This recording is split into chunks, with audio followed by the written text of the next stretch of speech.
No luck.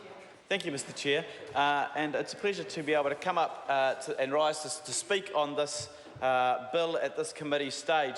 And I think what we need to do is ensure that we do understand that this is in fact a bill that is in the context of a complete overhaul of the way that we are approaching child, youth and family service and the way that we do child welfare here in New Zealand. And I just want to address a couple of things that have been raised throughout this debate already this evening.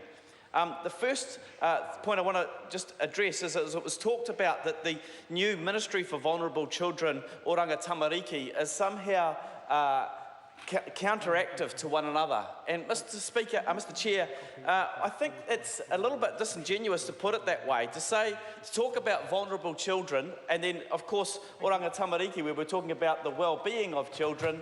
I would have thought that actually for vulnerable children, we want them to have positive well-being and have positive outcomes. And so I actually think that the title of the new ministry actually is exactly where we need it to be. It's about actually wanting us to ensure that vulnerable children will have good outcomes and that there will be good well-being for them.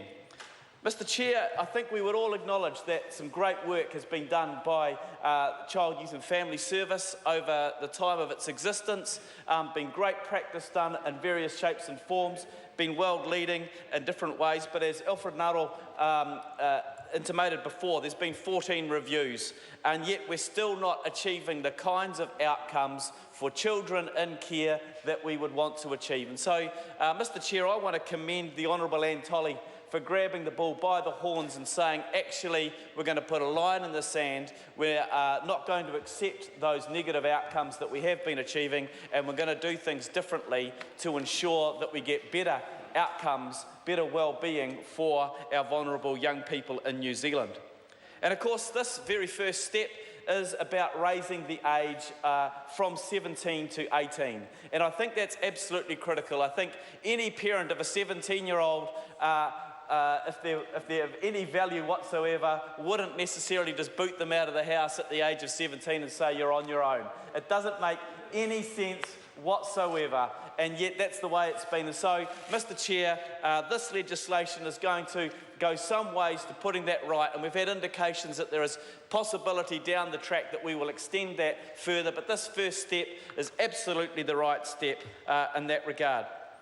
Mr. Chair, there's been some unrest, I guess, throughout this debate about Section 7 of or Clause 7, I think. I can't remember, sorry, I'm probably using the wrong terminology, but in terms of the delegating powers of the Chief Executive. And, Mr. Chair, this type of thing actually occurs already. If anybody's heard of the Open Home Foundation or Barnados or any of these other very good non-government organisations who are engaging in care and protection work on behalf sometimes of the ministry, Mr. Chair, they do some very, very good work.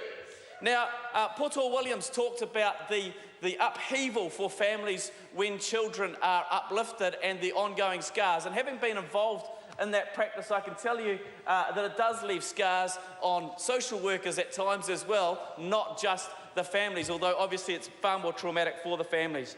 Mr. Chair, if there's an ability to be able to delegate some of those responsibilities to someone who's going to be able to do it with a greater sense of care and achieve a better outcome and better long-term outcomes for those young people, than perhaps having 8 social workers and 2 police break down your door and storm into your house and pick up your children. Well, Mr. Speaker, if there's a better way of doing that, well, I would absolutely support that, because I can tell you now that that's not a great thing for families and it's not a great thing for social workers either. So let's just be sensible about this. We're not trying to pass it off to anybody. What we're wanting to do through this bill is ensure that children and young people in New Zealand will be given the very best service that we possibly can, that we will extend the age of care, that they will actually go into families where they're loved, where they're cared for, where they're supported, not just because they happen to be relatives. Mr. Chair, we have had some practices that do need to change to ensure that we have better